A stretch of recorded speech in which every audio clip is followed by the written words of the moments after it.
Hey, everybody, my name is Jared. I'm one of the pastors here at Twin Lakes. And I want to ask, have you ever found yourself in a moment where you were in the right place at the right time? Years ago, when I was engaged to Alicia, I was down in Malibu hanging out on the beach with some friends. And among that group of friends were some members of a very famous band at the time, which will remain unnamed right now.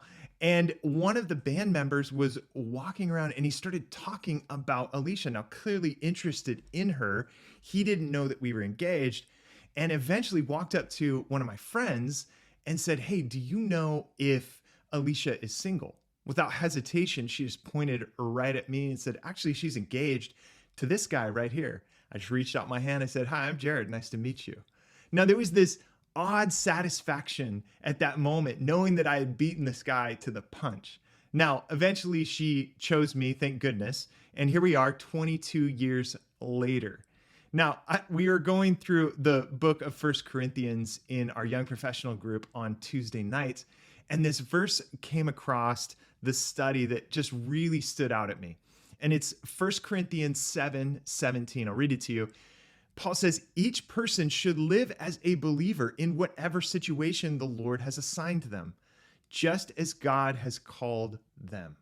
Now, he was writing to the church at Corinth that he established, and they were in confusion about relationships due to some Gnostic teachings, which came into the area that taught the material world is evil. So people who were single thought, well, now that I'm a believer, should I seek to get married? And then people who are married were thinking, should I dissolve my marriage and become single to better serve the Lord? And so Paul writes into this and he says, wherever you're at, wherever God has stationed you when you were called, stay and work as a believer within that moment. I believe he's saying God has something for you wherever you are. Now, I don't know about you, but sometimes I look to the horizon and I'm always thinking, gosh, if I can hit that one milestone, then I've made it, then I'm happy. But then I get to that milestone and I have a whole new set of challenges and there's something else that I'm looking forward to.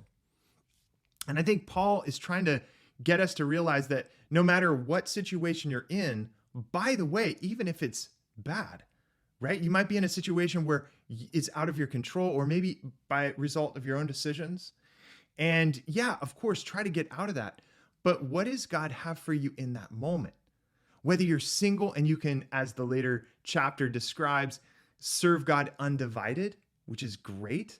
Whether you're married or have kids, asking the Lord, how do I reframe my thinking to find out what you have for me in this moment? And can I suggest to you that wherever you are today, you're in the right place at the right time? It's simple as asking, Lord, what do you have for me right now? How can I reframe my thinking about this situation? So hopefully that's encouraging to you. God bless you guys, and we will see you next time.